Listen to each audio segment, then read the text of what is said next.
Roma pasal 10 ayat 17 berkata begini.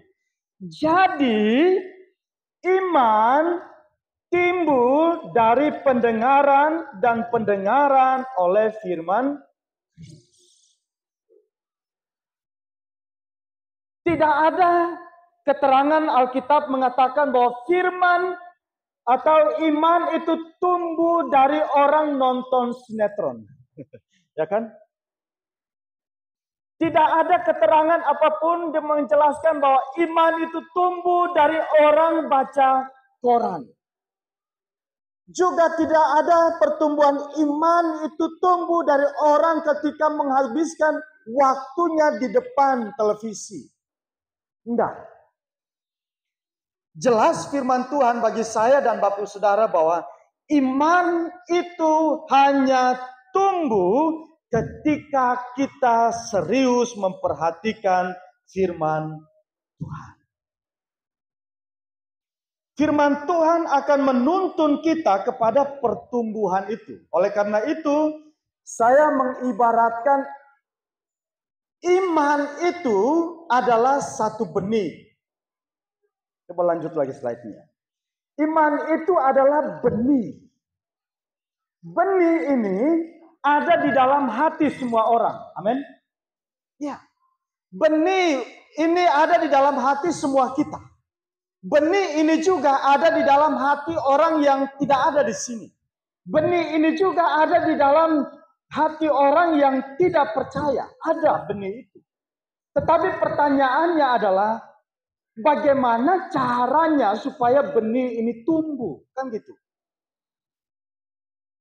Bagaimana caranya supaya benih ini bisa bertumbuh menjadi dewasa dan memberikan buah? Tidak ada cara lain untuk menumbuhkan benih itu adalah dia ke belakang ke dalam Mazmur pasal 1 ayat 1 sampai dengan ayat yang ketiga. Di sana dikatakan bahwa orang yang kesukaannya adalah Taurat Tuhan, kemudian merenungkan Taurat itu siang dan malam, ayat 3 berkata, ia seperti pohon. Nah, jadi pohon itu adalah orang yang suka dengan firman itu. Suka melakukan firman itu. Orang itu seperti pohon. Pohon yang ditanam di tepi aliran air. Pohon yang ditanam di tepi aliran air. Dia akan bertumbuh maksimal.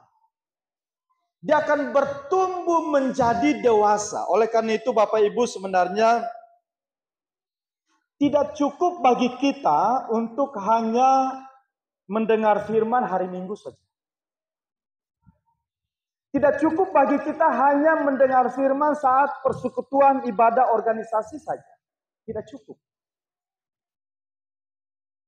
Tetapi akan lebih cukup dan memuaskan adalah ketika kita dari hari ke hari, dari Senin sampai Senin, kita punya waktu untuk membaca dan merenungkan firman Tuhan.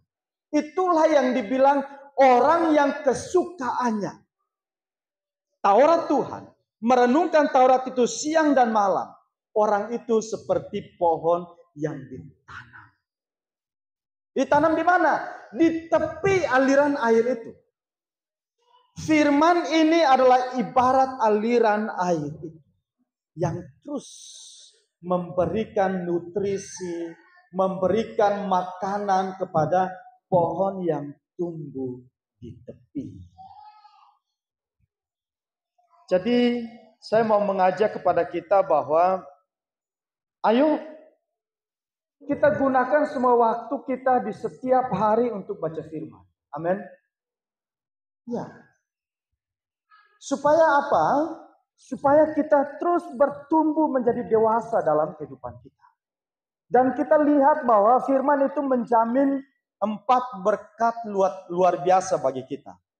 Tidak hanya menjamin pertumbuhan pendewasaan iman kita, tetapi juga firman itu menjamin iman kita menghasilkan atau memproduksi buah.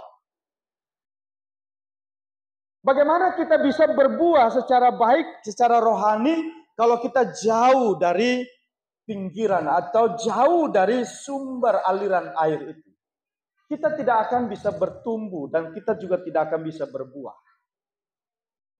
Kita hanya bisa bertumbuh dengan maksimal, berbuah dengan maksimal, kalau kita bertumbuh tepat di tanah yang tepat, di sumber mata air yang tepat, barulah kita bisa bertumbuh dengan baik.